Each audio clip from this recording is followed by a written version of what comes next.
So Kell Brook got his eye broken by Triple G before he fought Errol Spence in 27. Well, he fought Errol Spence in what 20 was it 2016?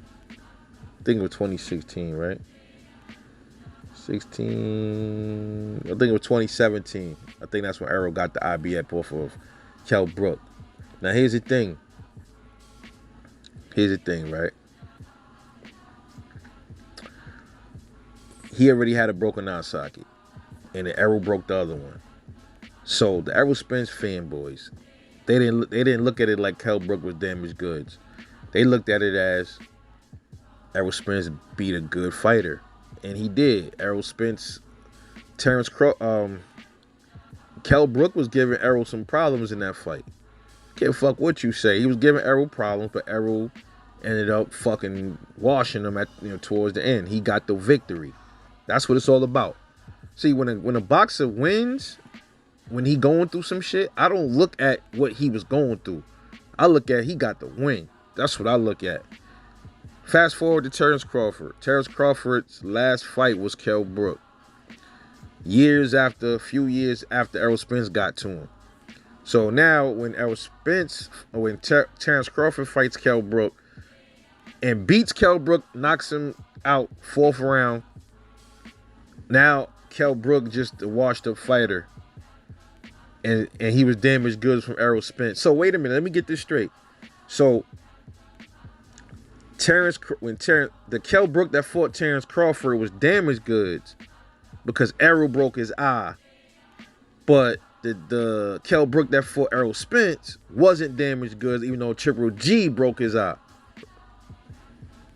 Am I right? Is that the narrative that the Spence fanboys is pushing? So it seemed like, because I've been looking. I go on all these channels and I listen to him. I just listen to him talk. That's what they doing. Kell Brook fought. Kell Brook gave Terrence Crawford some issues. Kell Brook, this is a guy, right? Went up to fight Triple G, got his face smashed, got one of his eyes smashed in. Then he fought Errol Spence, other eye smashed in. Then in between all that, he had a few subpar fights, where he didn't look the best. Still got some wins, right? But check it. Then he gets to Terrence Crawford. He still gives Terrence Crawford some kind of issues in that ring with that jab and that 1-2. Kell Brook got one of the best 1-2s, bro. He still got, to this day he does. So if he gave both these dudes problems, how could you discount Kell Brook in any of these fights? Even from Errol. Triple G was the first one to break his face. He still gave Errol problems. Then Errol broke his face. And then he gave Terrence Crawford problems. And he still beat him. And then Errol still beat him. So what is this? How you gonna diminish Kell Brook when Terrence Crawford get to him?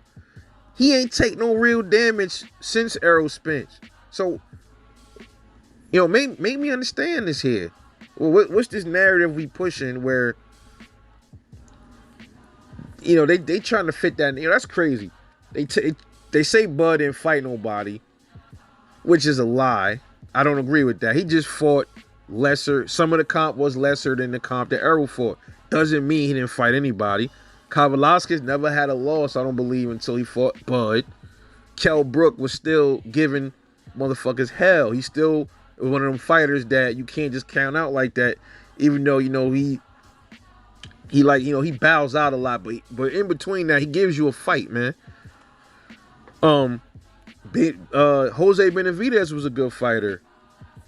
What's funny about that? I was listening to BFTB. He kind of contradicted himself. I think like 3 videos ago, he said that Jose Benavidez was a good fighter. Then today on one of his videos, I think he said something to the fact that the exact contrary. I think he said something where don't quote me, but he was bringing up Benavidez, and he said something about Benavidez is not a good fighter, something like that. I could be wrong, but I heard him say something like that. But I'm like, wait a minute, bro. You just said he was a good fighter before he got shot. And he still held his own in there with Bud. But he got knocked out at the end. You know what I'm saying? And like I said, I don't focus too much on the adversity. I focus on the win. He got the win. And that's what matters, bro. Sean Porter gave Errol Spence hell. He still got the win. That's what matters. You know what I mean? And same thing with Sean Porter. You know, when Sean Porter get in the ring with Bud, oh man, Errol already beat him. I showed you dudes. I showed y'all already. You know, it's crazy. But anyway, that seems to be the narrative that a lot of these Errol Spence fanboys is pushing, man, which is disrespectful to Bud and it's disrespectful to Kell Brook. Because you can say what you want, you know, Kell Brook might be approaching like outside of his prime and all of that, but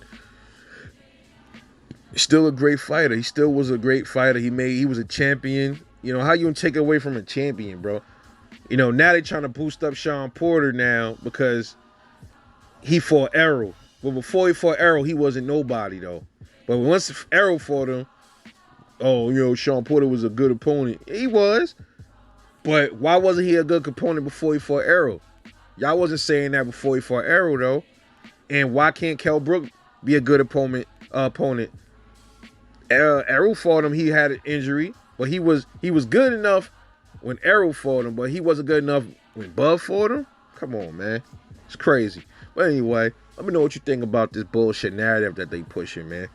Get back to me, man. Like and subscribe. I'll catch y'all later on the next one, man. Peace out.